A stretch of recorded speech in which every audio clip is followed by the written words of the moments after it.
नमस्कार। आज विनय के पद की कुछ प्रश्नोत्तर लेकर इम्पोर्टेंट प्रश्नोत्तर लेकर मैं आपके समक्ष उपस्थित हूँ और आशा करती हूँ कि आप इन प्रश्नों को एक बार देखेंगे, सुनेंगे और कीवर्ड्स को लिखेंगे भी। ठीक है, तो हम स्टार्ट करते हैं। विनय के पद की व्याख्या मैंने इसके पहले वाले वीडियो में की है और उसी से संबंधित कुछ प्रश्न यहाँ पर है जो कि सेमेस्टर 2 में आने के बहुत ज्यादा चांसेस हैं। तो ध्यान से पढ़िएगा, इन प्रश्नों को ध्यान से समझिएगा। विनय के पद तुलसीदास जी द्वारा रचित ये पद हैं। पहला प्रश्न है, तुलसीदास ने किसे सबसे अधिक दयालु या उदार कहा है और क्यों? आप सभी को पता है कि तुलसीदास जी के आराध्य श्री राम थे और श्री राम को वो दयालु कहते हैं, उदार मानते हैं। तो उत्तर किस प्रकार से आप लिखेंगे? तुलसीदास जी ने सबसे अधिक दयालु किसे माना है? अपने आराध्य श्री राम को माना है। आंसर में आएगा किसे माना है, तो श्री राम को माना है। और क्यों का उत्तर होगा क्योंकि वे इतने उदार हैं कि चाहे उनकी सेवा या भक्ति न की जाए फिर भी वे दीनों पर अपनी दया करते हैं। वे दीनों का सदा कल्याण करते हैं। वो बिना सेवा या भक्ति के दीनों पर द्रवित हो जाते हैं, दीनों पर दया करते हैं। इसीलिए तुलसीदास जी ने उन्हें सबसे अधिक दयालु और उदार कहा है। तो उत्तर किस प्रकार लिखेंगे? क्योंकि श्री राम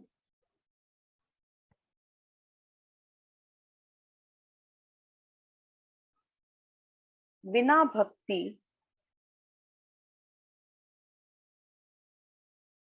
व दया के, बिना भक्ति या सेवा के, सॉरी सेवा आएगा यहाँ, बिना भक्ति या सेवा के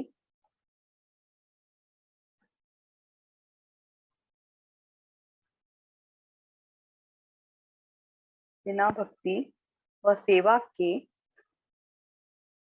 दीनों पर, यानी गरीबों पर, दीनों असहायों, दीनों पर दया, बिना भक्ति या सेवा के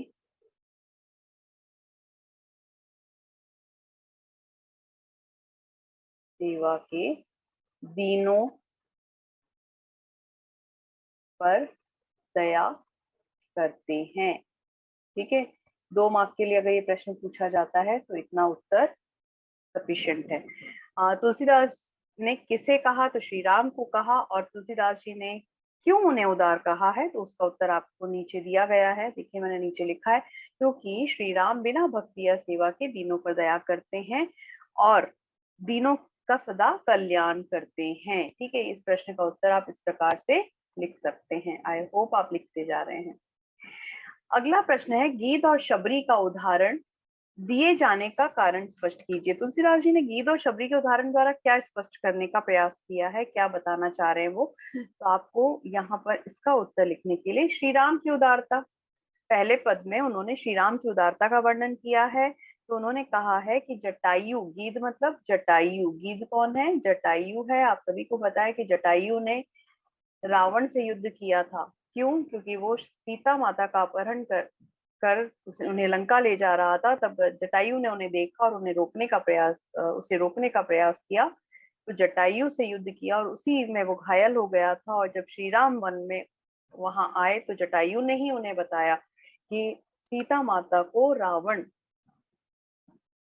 लंका ले गया है। तो ये खबर किसने दी थी? जटायु ने ही दी थी। वो श्री राम का परम भक्त था और श्री राम की गोद में ही जटायु के प्राण निकल गए थे। तो यहाँ पर वह उदाहरण दिया। शबरी कौन है? शबरी एक भील जाति या निम्न जाति, भील जाति की महिला है। आप निम्न जाति भी लिख सकते हैं। और शबरी वन में श्री राम का इंतजार कर रही थी, वो श्री राम की भक्त थी। और इन उदाहरणों के माध्यम से, इन दोनों का जो उदाहरण दिया है उसके माध्यम से तुलसीदास जी कहते हैं कि श्री राम की जो कृपा बड़े बड़े संतों, ज्ञानियों की कठोर साधना, संन्यास लेने तथा कठिन तपस्या करने से भी जो उन्हें प्राप्त नहीं होता है मोक्ष, उस मोक्ष की प्राप्ति, उस कृपा की प्राप्ति बहुत ही सहजता से जटायु और शबरी को श्री राम ने दे दी थी। तो बड़ी सरलता से उन्हें वह स्नेह, वह प्रेम, वह मोक्ष उन्हें श्री राम ने दे दिया था। और तुलसीदास ने समझाया कि श्री राम अत्यंत सहजता से भक्तों पर कृपा करके उनका उद्धार करते हैं।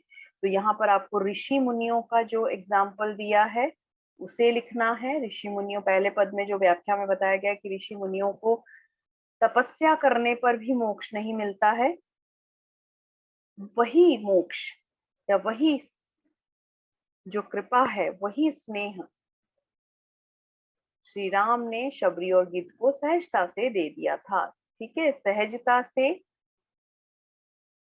किसे दे दिया था? जटायु और शबरी को दे दिया था। ठीक है, जटायु और शबरी को मोक्ष श्री राम ने सहजता से दे दिया था। आई थिंक आपको ये उत्तर समझ में आया होगा। तो गिद्ध और शबरी का उदाहरण क्यों दिया है? क्योंकि उन्होंने कहा है कि श्री राम की कृपा, बड़े बड़े संतों ज्ञानियों की कठोर साधना, उनकी तपस्या, संन्यास लेते हैं, वो वैराग्य धारण करते हैं, तब उन्हें प्राप्त नहीं हुई। वही कृपा, वही मोक्ष जो है जटायु और शबरी को श्री कृष्ण ने सहजता से दे दिया था। इसलिए यहाँ पर श्री राम की उदारता का उदाहरण देते हुए गिद्ध और शबरी के उदाहरण से उसे स्पष्ट किया गया है। इतने सरल, इतने सहज, इतने उदार, इतने कृपालु, इतने दयालु हैं श्री राम कि वो बिना भक्ति के भी सब पर दया कर देते हैं। ठीक है, अगला प्रश्न है, जीवन के हर प्रकार का सुख कैसे प्राप्त किया, जीवन में हर प्रकार का सुख कैसे प्राप्त किया जा सकता है, समझाकर लिखिए। तो जीवन में, अगर तुलसीदास जी कहते हैं कि जीवन में यदि हर प्रकार का सुख प्राप्त करना हो तो क्या करना होगा?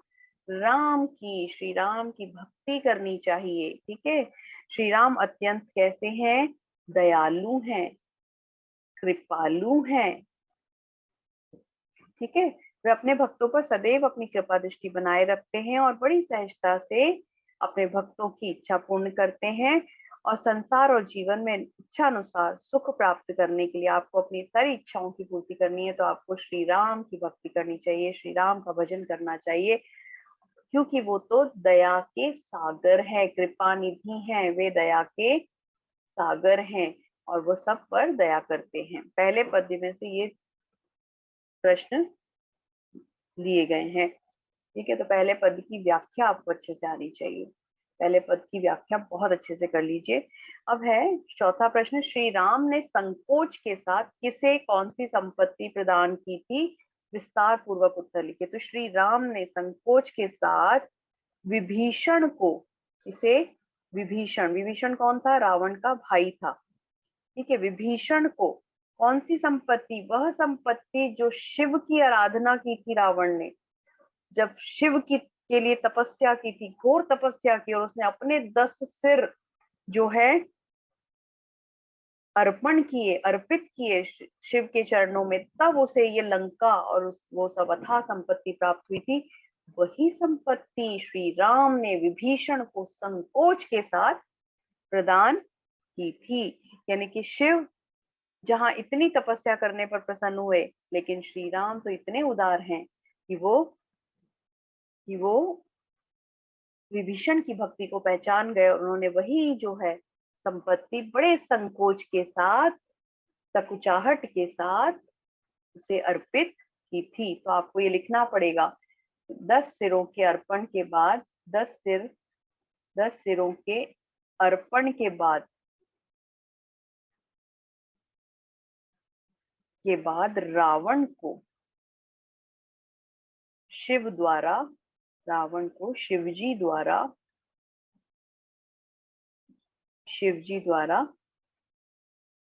जो संपत्ति प्राप्त हुई थी,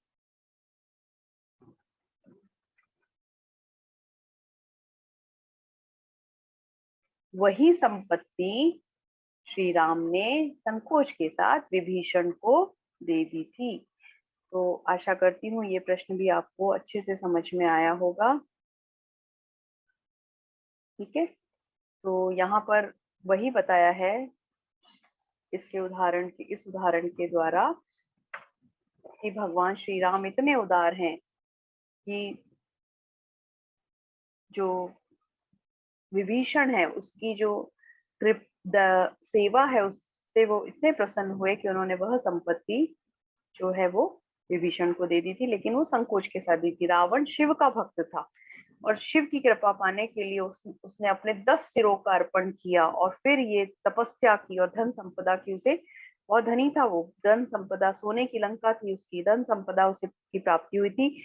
पर केवल प्रार्थना करने से ही श्री राम की कृपा विभीषण को मिल गई और श्री राम ने अपार धन संपदा को अत्यंत संकोच के साथ किसे दिया था? विभीषण को दिया था। तो इस प्रश्न के माध्यम से तुलसीदास जी ने कहा कि वो इतने उदार हैं कि वो आसानी से भक्तों पर दया कर देते हैं। ठीक है, अगला प्रश्न है, तुलसीदास जी ने किसे और क्यों त्यागने योग्य माना है? तो तुलसीदास जी ने किसे माना है? उन लोगों को जो श्री राम और सीता, श्री राम, उन लोगों को त्यागने की बात कह रहे हैं जो श्री राम और सीता की भक्ति नहीं करते, सीता जी की भक्ति नहीं करते।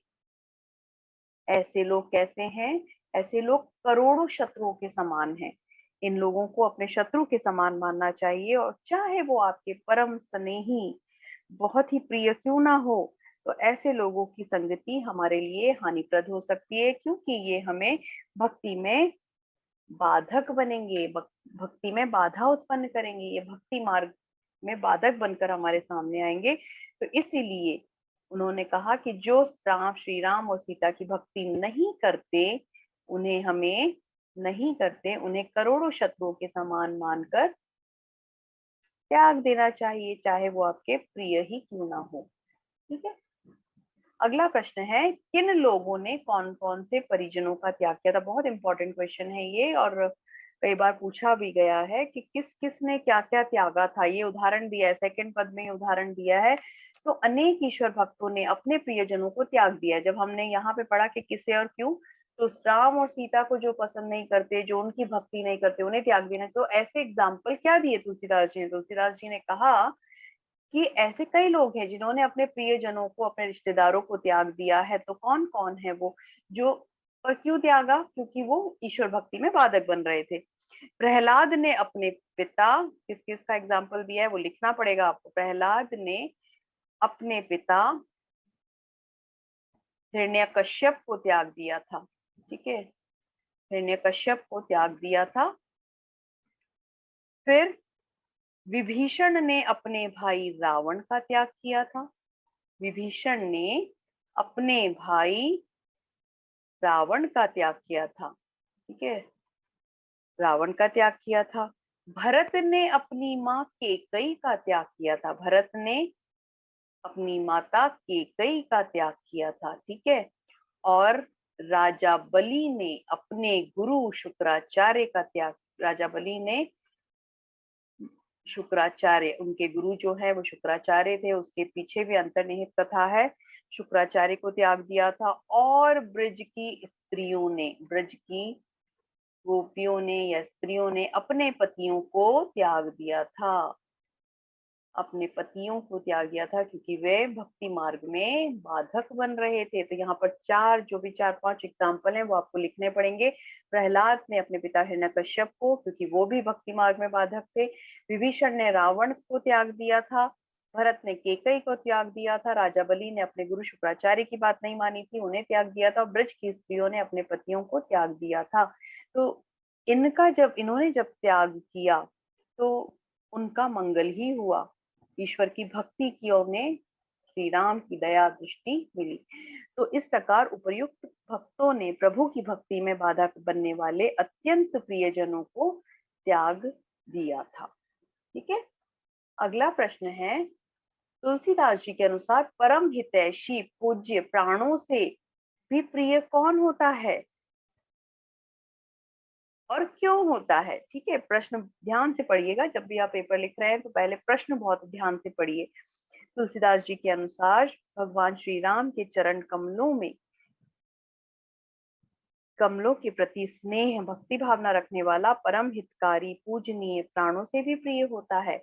यानी कि जो श्री राम की भक्ति करे, जो श्री राम की भक्ति करे, वह व्यक्ति कैसा होता है? हितैषी होता है, पूज्य होता है, प्राणों से भी प्रिय होता है। इसका कारण यह है कि श्री राम की भक्ति से विमुख रहने वाला, भले वो परम स्नेही हमारा प्रिय ही क्यों ना हो, वो करोड़ों शत्रुओं के समान हमारा अहित करने वाला होता है। ऐसे लोगों को हमें त्याग देना चाहिए। तुलसीदास जी कहते हैं कि भगवान श्री राम की अनन्य भक्ति करने वाले को ही परम हितकारी, सेवा योग्य या प्राणों से भी अधिक प्रिय मानते हैं। समझ में आया इसका उत्तर? आई होप आपको समझ में आ रहे हैं कौन श्री राम की भक्ति करने वाले परम हितैषी पूज्य प्राणों से भी अधिक। लेकिन क्यों माना है? क्योंकि ये भक्ति मार्ग में भक्ति मार्ग की ओर हमें ले जाएंगे, और जबकि ऐसे लोग जो कि राम और सीता की भक्ति नहीं करते, वो हमारी भक्ति मार्ग में बाधक बनेंगे, और उनकी वजह से हमें श्री राम की कृपा नहीं मिलेगी, हमें मोक्ष की प्राप्ति नहीं होगी। इसलिए उन्हें करोड़ों शत्रुओं के समान मानकर त्याग देना चाहिए। अगला प्रश्न है, अंतिम प्रश्न है, तुलसीदास जी की भक्ति भावना का परिचय दीजिए। जब भक्ति भावना पूछी जाएगी तो आपको उनका जीवन परिचय लिखना है, फिर भक्ति भावना। कभी जीवन परिचय ही पूछा जाता है तो कुछ बातें जीवन परिचय से लिखिए और फिर भक्ति भावना बताइए। तो जीवन परिचय मैंने आपको पिछले वीडियो में बताया है कि उनका जन्म कहाँ हुआ, उनके पिता का नाम क्या है, उनकी माता का नाम क्या है, और उनके गुरु कौन है, उनकी मृत्यु कब हुई, वो कौन सी भक्ति धारा के कवि हैं, ये सब आपको लिखना होगा। तो तुलसीदास जी भक्ति काल की सगुण भक्ति धारा के कवि हैं। सगुण भक्ति धारा के कवि माने जाते हैं, और इन्होंने रामचरितमानस की रचना की है। और इनका जन्म जो हुआ था उत्तर प्रदेश के बांदा जिले में हुआ था। कहाँ हुआ था? मैं शॉर्ट में लिख रही हूँ, उत्तर प्रदेश के बांदा जिले में हुआ था। इनके पिता का नाम आत्माराम दुबे था। आत्मा कीवर्ड्स को बिल्कुल ध्यान से लिख लीजिए, आत्माराम दुबे था। माता का नाम तुलसी देवी था, तुलसी देवी था। और इनके गुरु का नाम भी कई बार पूछा जाता है, नरहरि दास था। नरहरि दास इनके गुरु थे जिनसे इन्होंने शिक्षा ली थी। और इनकी मृत्यु कब हुई? 1623 ईस्वी में इनकी मृत्यु हो गई थी। इनकी रचनाएं हैं जिसमें कवितावली, गीतावली, रामचरितमानस जो है इनकी प्रमुख रचना है, सर्वाधिक लोकप्रिय रचना है। और उस रचना को हम सभी पढ़ते हैं, सभी के घरों में होती है रामचरितमानस। और विनय पत्रिका, जानकी मंगल, पार्वती मंगल, हनुमान बाहुक आदि प्रमुख रचनाएं हैं। रचना के बारे में याद कर लीजिएगा। तुलसीदास और सूरदास दोनों का परिचय बहुत अच्छे से कीजिएगा। फिर है, अब बात करती हूँ मैं, जीवन परिचय हो गया, अब मैं बात करती हूँ उनकी। और इन्होंने ब्रज और अवधी भाषा में ही अपनी रचनाएं लिखी हैं। ठीक है, इनकी जो भाषा है वो ब्रज और अवधी ही है। और भक्ति भावना में तुलसीदास जी किसके भक्त थे? तो तुलसीदास जी श्री राम के अनन्य भक्त थे। श्री राम के अनन्य भक्त थे, उनकी अनन्य भक्ति करते थे। ठीक है, अनन्य भक्त थे, और भगवान श्री राम के प्रति पूर्ण रूप से समर्पित थे। और आराध्य देव की भावना, उनकी भक्ति भावना कैसी थी? दास्य भाव की थी। दास्य भाव की भक्ति भावना थी, और उनकी भक्ति दास्य भक्ति थी। और इसलिए वो स्वयं को दीन कहते हैं। दास्य भक्ति अर्थात वो अपने आप को दास मानते हैं ईश्वर का, और वो कहते हैं कि वो स्वयं को दीन कहते हैं, और कहते हैं कि श्री राम से की जो भक्ति करता है उसे श्री राम अपनी शरण में ले लेते हैं। और उनके अनुसार श्री राम अत्यंत दयालु हैं, कृपालु हैं, जो बिना सेवा के ही दीनों असहायों पर कृपा करते हैं। तो अपनी इसी भक्ति भावना के कारण वे राम भक्त कवियों में सर्वोच्च स्थान पर स्थापित हुए हैं। और तुलसीदास जी को हिंदी जगत का सूर्य भी कहा जाता है। ठीक है, इन 8 प्रश्नों के उत्तर मैंने आपको बता दिए हैं। भक्ति भावना में जीवन परिचय भी लिखिएगा थोड़ा सा, और फिर भक्ति भावना बताइएगा कि वो अनन्य भक्त थे श्री राम के, और श्री राम को कृपालु कहते हैं, दयालु मानते हैं वो, और श्री राम की भक्ति करने से ही मोक्ष की प्राप्ति होती है, ऐसा उनका मानना है। और उनकी भक्ति जो है वो दास्य भाव की भक्ति है। वो अपने आप को दीन असहाय मानते हैं, और कहते हैं कि श्री राम की भक्ति से ही मोक्ष की प्राप्ति होगी। और श्री राम इतने उदार हैं कि वो अपने भक्तों पर बिना सेवा के ही द्रवित हो जाते हैं। ये बहुत इंपॉर्टेंट प्रश्न है, तुलसीदास जी के विनय के पद से है, और इनमें से कोई ना कोई प्रश्न जरूर पूछा जाएगा। तो पिछले वीडियो को और इस वीडियो को आप ध्यान से देखें, और सेमेस्टर 2 की तैयारी बहुत अच्छे से करें। हाँ, कई बार केंद्रीय भाव भी पूछा जाता है, तो 2 पद हैं, दोनों की व्याख्या आप लिख दीजिए केंद्रीय भाव में, वो आपका केंद्रीय भाव हो गया। पहले पद में श्री राम की उदारता, दूसरे पद में क्या बताया? दूसरे पद में बताया है कि ऐसे लोग जो कि भक्ति में बाधक बने, उन लोगों को हमें शत्रु समझकर त्याग देना चाहिए। और उन्होंने यहाँ काजल का भी उदाहरण दिया है। उन्होंने कहा कि जिस काजल को लगाने से हमारी आंख फूट जाए, उस काजल को हमें नहीं लगाना चाहिए। वैसे ही जो लोग हमारे प्रिय बने हुए हैं लेकिन हमारी भक्ति मार्ग में बाधक बने, उन्हें हमें ऐसे काजल के समान मानकर त्याग देना चाहिए।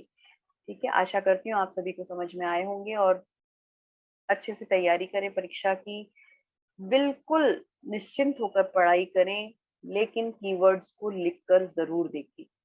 आपके प्रश्नों के उत्तर सटीक होने चाहिए, बहुत ज्यादा ना लिखें। जो प्रश्न पूछा गया है उसका सटीक उत्तर लिखें, लेकिन कविताओं में थोड़ा विस्तार आवश्यक है। कविताओं में जब आप उत्तर लिखेंगे तो थोड़ा विस्तार आपको देना होगा, तभी आपका उत्तर 2 मार्क या 3 मार्क के लिए उचित होगा।